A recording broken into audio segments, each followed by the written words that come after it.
He's low. I just decided to turn around and fight.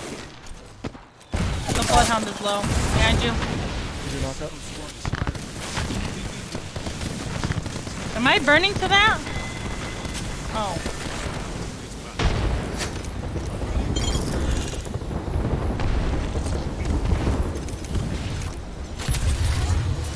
Welcome to season 10. Dude, this is the definition of ability legends. What is going on?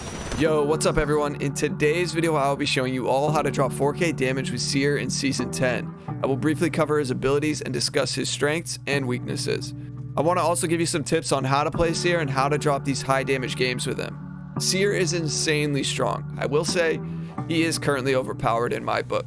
And the reason being is it feels like he has 20 abilities going on. Seer can give him and his teammates so much information in any given fight. And as you guys know, Apex is a very fast-paced game, and when you gather information on the situation and your opponents, you have a huge upper hand on them. And with Seer, you get a lot of this information for free.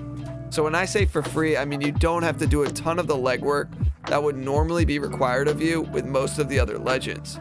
You really just have to be in range for his abilities to reach your enemies.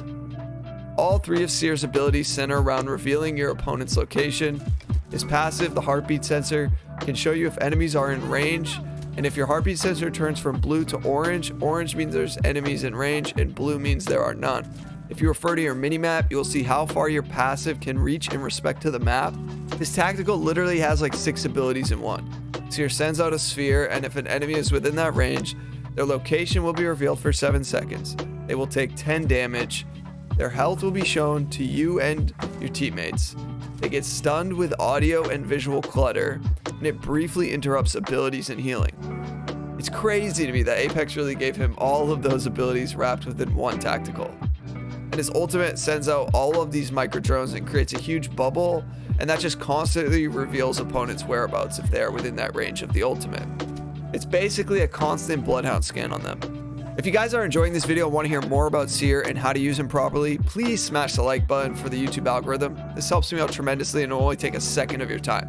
Now, it took me a little under 200 kills to get the 4K damage with Seer, and here's what I learned. Seer's value in any given fight is super high. He can help himself and his teammates just by revealing the location of enemies. This requires no voice communication if you are a solo queue player. And also the tactical can really mess enemies up if you are able to catch them within that brief period of time when it hits. As I said, it does so many different things to them. I can't tell you how many times I've died because I got hit with that tactical and 2 people just swung out and beamed me real quick.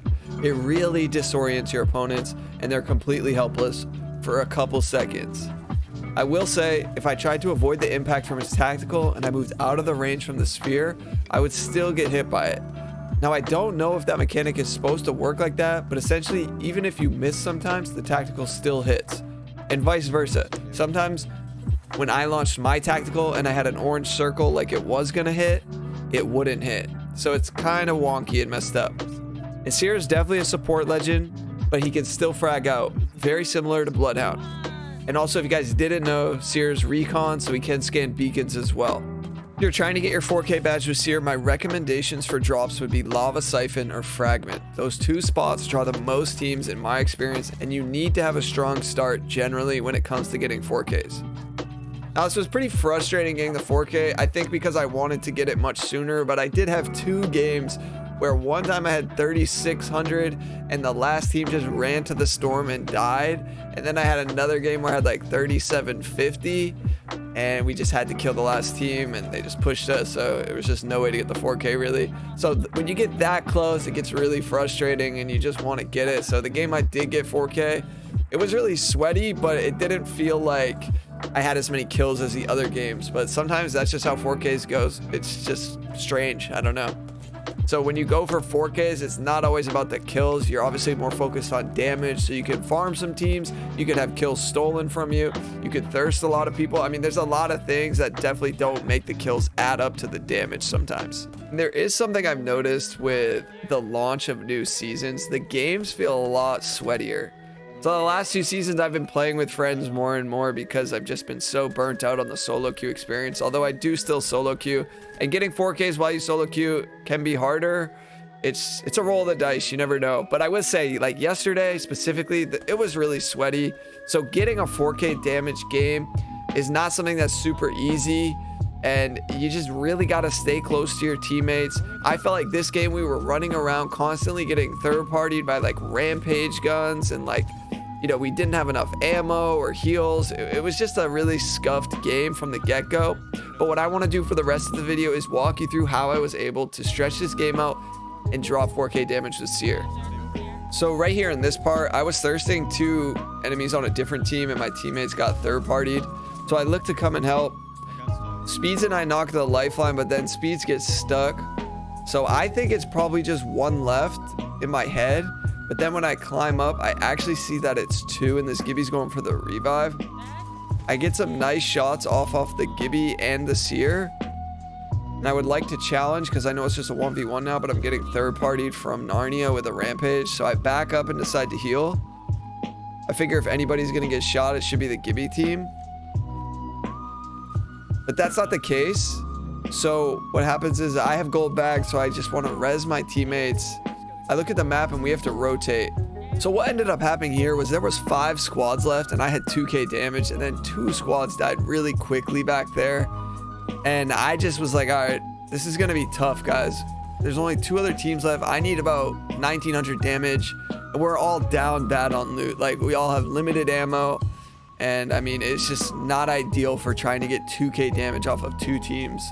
So we try to chase this team. I'm thinking we could get their loot potentially, and then to see how much damage I could get off of them, and then try to get the rest off the last team, because it's kind of the only option. This team just leads us on a chase. I am able to get some shots off of them, and it just looks like it's a duo.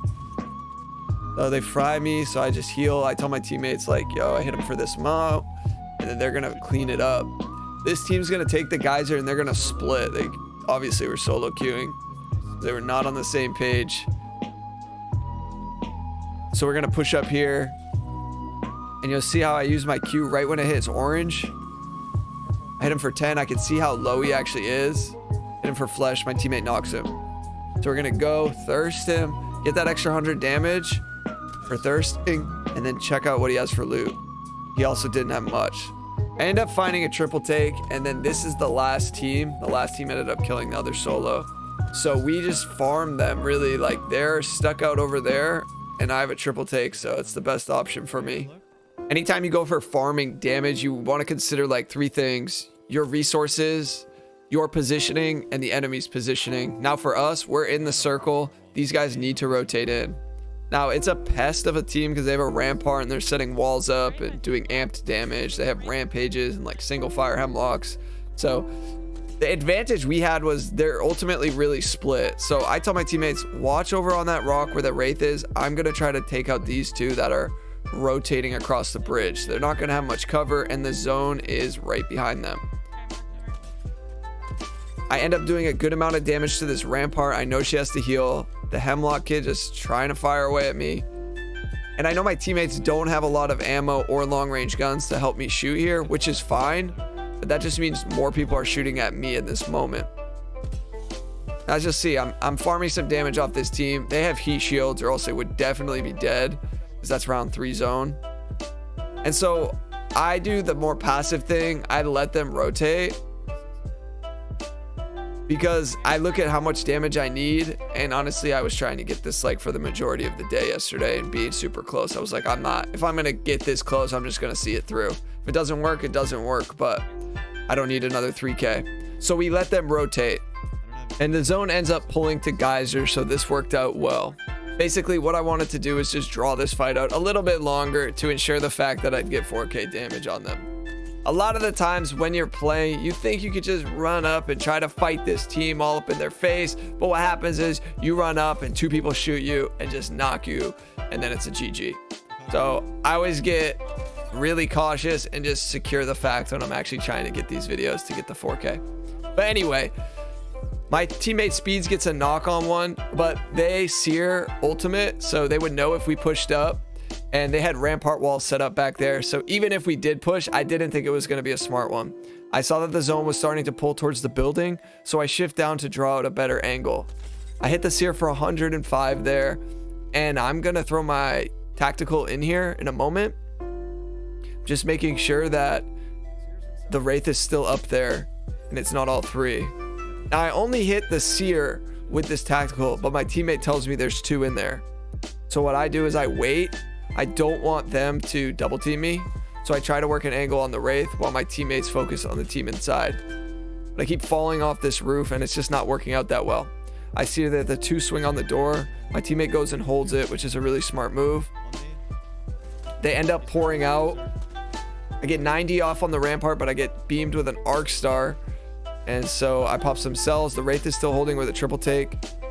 2 of these shots hit the handrail, which is super unlucky. And I swing out to help my teammate. My shot goes into the back of Speeds, so I didn't get any off of her, but I'm able to get another 100 off the thirst here. I'm really close here. I only need 70. I tell my teammate to go slow. There's a lot of abilities going on and it's getting kind of hectic. I use my last shield cell. I swing out on the right because I see the ramparts trying to thirst my teammate. I don't want her to get an armor swap. Teammate knocks her. I'm really close. I just thirst her. Now I got the 4K damage. If you guys enjoyed this video and you aren't already subscribed, I hope you'll consider subscribing after watching this so you don't miss out on more Apex content. And I'll catch you on the next upload. Peace.